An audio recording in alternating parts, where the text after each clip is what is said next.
Now, most companies mirror the calendar year, meaning that their fiscal year ends on December 31st. However, this is not mandatory, and it's up to us to decide which time of the year best suits us. At Stealthywood Inc., we decided to stick with December 31st. By the way, if you're watching this video around that time, Happy New Year's! Now, before closing the year and generating the statements, we have to make sure that everything is in order and accurate. To do so, I have a small checklist that can help. First things first, I make sure that all invoices, bills, and expenses are recorded and validated in Odoo. Most of the time, I have to chase after the employees who kept the receipts perfectly organized in their pockets. I also reconcile everything that is not yet reconciled. This includes all transactions from my cash and bank accounts, as well as reconciling my bank statements to be sure that they are in agreement with my bank balances in Odoo. It's also time to close the clearing and suspense accounts and leave their balances at zero. These are both temporary accounts. A clearing account allows us to record a transaction and hold it for later posting once we are sure to which account it goes. And a suspense account is used when there is a problem or an uncertainty and we still want to record an amount. For example, when a customer sends us a certain amount of money, but we still have to investigate to be sure we apply it to the correct invoice or invoices. Now, a tricky aspect of accounting is that values and payments are not really limited by a legal date, nor can always be valued only once a year. Still, they have to be clearly recorded for the yearly statements to be accurate. Then I verify the balance sheet items and the book entries for the depreciation journal entries. This is when something, such as a car, loses value over the years. Since they last more than 1 year and depreciate with time, the value has to be adjusted every year in our accounting.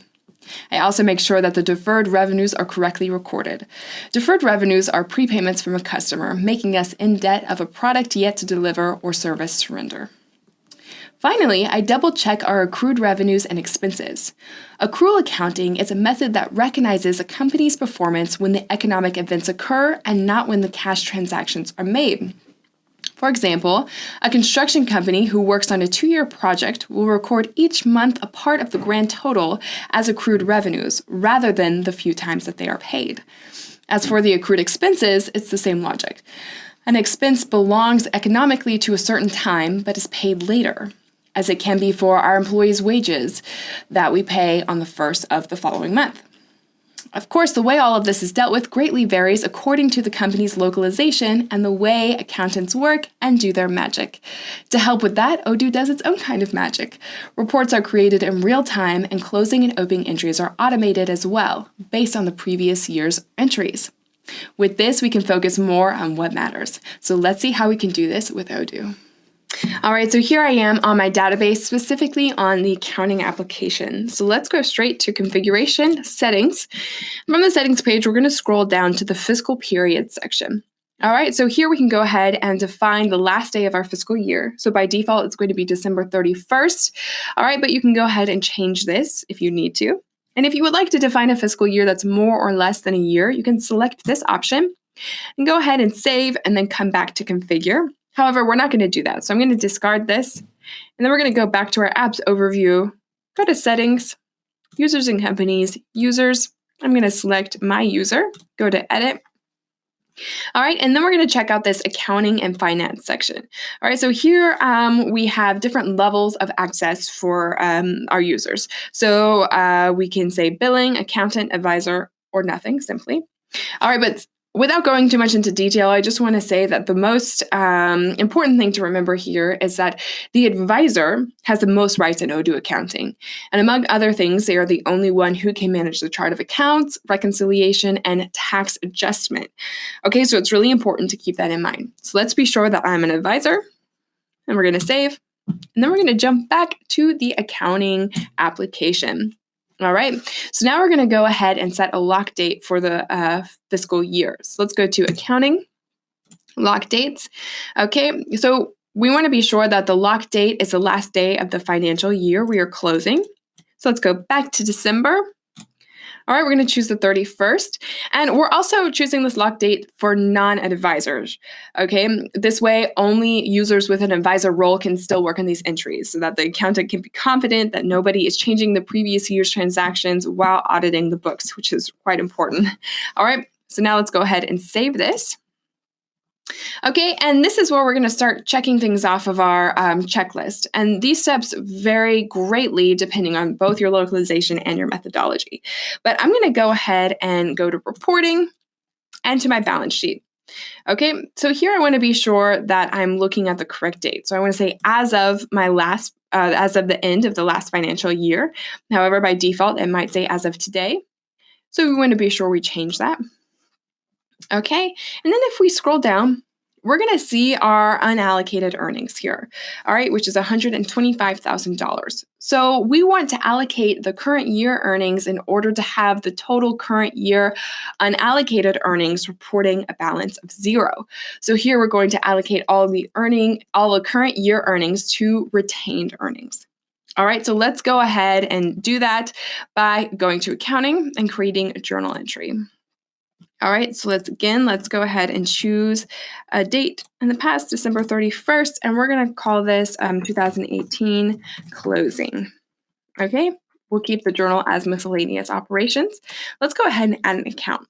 So the first account will be our undistributed profits and losses. Now, this account is automatically created by Odoo to put the unallocated year earnings. Its only condition, and let me show you. All right, its only condition to work well is that its type is set as current year earnings. Okay, so right here you see type, current year earnings. All right, so that's important. Let's go ahead and save this. Under debit, we're going to go ahead and put the amount.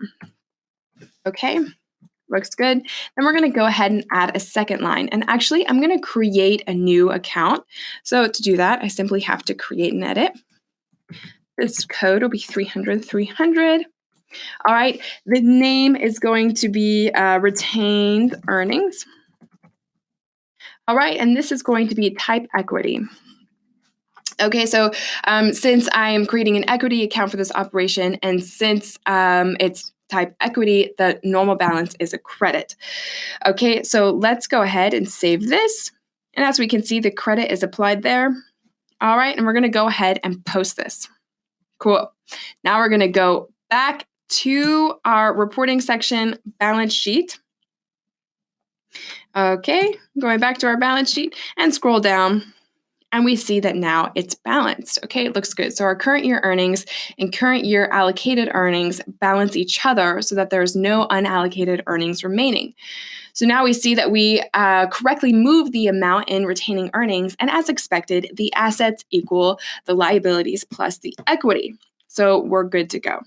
So now what we're going to do is go back to lock our dates, and we're going to lock the date forever for all users this time. All right, the 31st.